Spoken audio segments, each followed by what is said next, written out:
नमस्कार, स्वागत है आपका मनी 9 पर। मैं हूं आपके साथ अंकित राज सिंह और आज की इस वीडियो में हम एक ऐसे शेयर के बारे में बात कर रहे हैं, एक ऐसे पीएसयू स्टॉक के बारे में बात करेंगे जिसको लेकर के सीएलएसए की एक रिपोर्ट आई और रिपोर्ट में उन्होंने जो बाई रेटिंग दी है और जो टारगेट दिए हैं वो बहुत ही शानदार हैं। आपको जानना बेहद ज़रूरी है।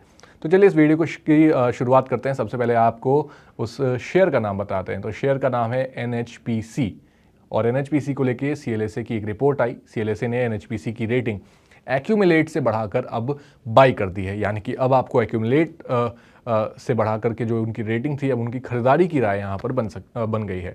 हालांकि टारगेट प्राइस को 120 रुपये से घटाकर 117 रुपये किया गया, फिर भी यहाँ पर 50% का अपसाइड दिखाई दे रहा है। ब्रोकरेज का मानना है कि अगले 4 सालों में NHPC का जो शेयर है वो यहाँ से डबल हो सकता है।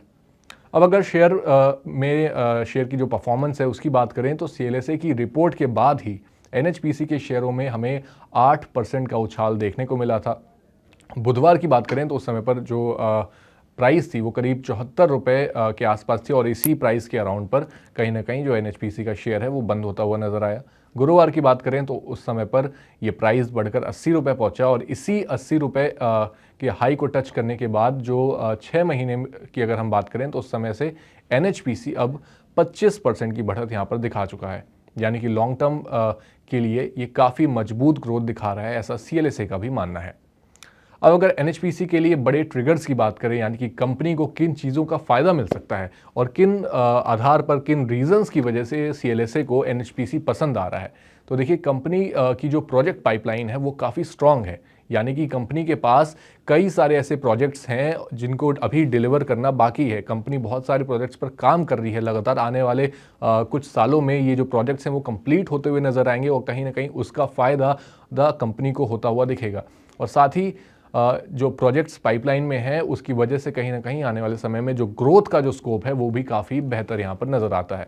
साथ ही सरकार की पॉलिसी और सपोर्ट से हाइड्रो पावर सेक्टर में पॉजिटिव सेंटिमेंट इस समय पर बना हुआ है। कहीं ना कहीं हाइड्रो पावर जनरेशन को लेकर के सरकार इस समय पर बुलिश नज़र आ रही है और साथ ही ऐसे सस्टेनेबल मॉडल्स भी ढूंढे जा रहे हैं जिसकी वजह से इन सारे जो सेक्टर्स हैं रिन्यूएबल एनर्जी के जो सेक्टर्स हैं उन पर काम किया जा सके।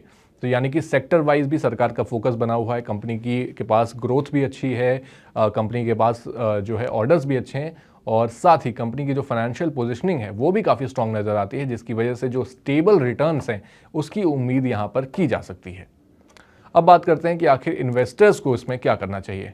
तो देखिए मौजूदा लेवल पर NHPC में एंट्री लॉन्ग टर्म के लिए अगर हम बात करें तो वहाँ पर आप अपना लॉन्ग टर्म के लिए विजन बना सकते हैं अगर आप सीएलएसए की रिपोर्ट के अनुसार जाना चाहते हैं, और अगर आप लॉन्ग टर्म के लिए होल्ड करना चाहते हैं तो उस हिसाब से भी कंपनी के जो फंडामेंटल्स हैं वो काफ़ी स्ट्रांग है। लेकिन हाँ, अगर आप निवेश करना चाहते हैं NHPC के अंदर, आप इस समय पर निवेश करना चाहते हैं तो आपको सिर्फ और सिर्फ सीएलएसए की रिपोर्ट या फिर इस वीडियो को देख करके निवेश नहीं करना चाहिए। आपको अपने फाइनेंशियल एडवाइज़र की सलाह लेनी चाहिए, आपकी जो फाइनेंशियल सिक्योरिटी है उसको समझना चाहिए और साथ ही साथ रिस्क कितना इन्वॉल्व है, यानी कि रिस्क टू रिवॉर्ड रेशियो कितना है, आप कितना रिस्क ले सकते हैं, ये समझना बेहद ज़रूरी होगा। तो इसलिए आप अपने फाइनेंशियल एडवाइज़र्स की सलाह ज़रूर लें और अपने रिस्क को समझते हुए ही NHPC या किसी भी अन्य शेयर में निवेश करने की आप राय बनाएं। आपको ये जानकारी कैसी लगी आप हमारे साथ कमेंट बॉक्स में शेयर कर सकते हैं। साथ ही अगर आपको ये वीडियो पसंद आई है तो इसे भी लाइक, कमेंट और शेयर करना ना भूलें और हमारे चैनल मनी 9 को सब्सक्राइब कर लें ताकि आपसे कोई भी और अपडेट मिस ना हो जाए।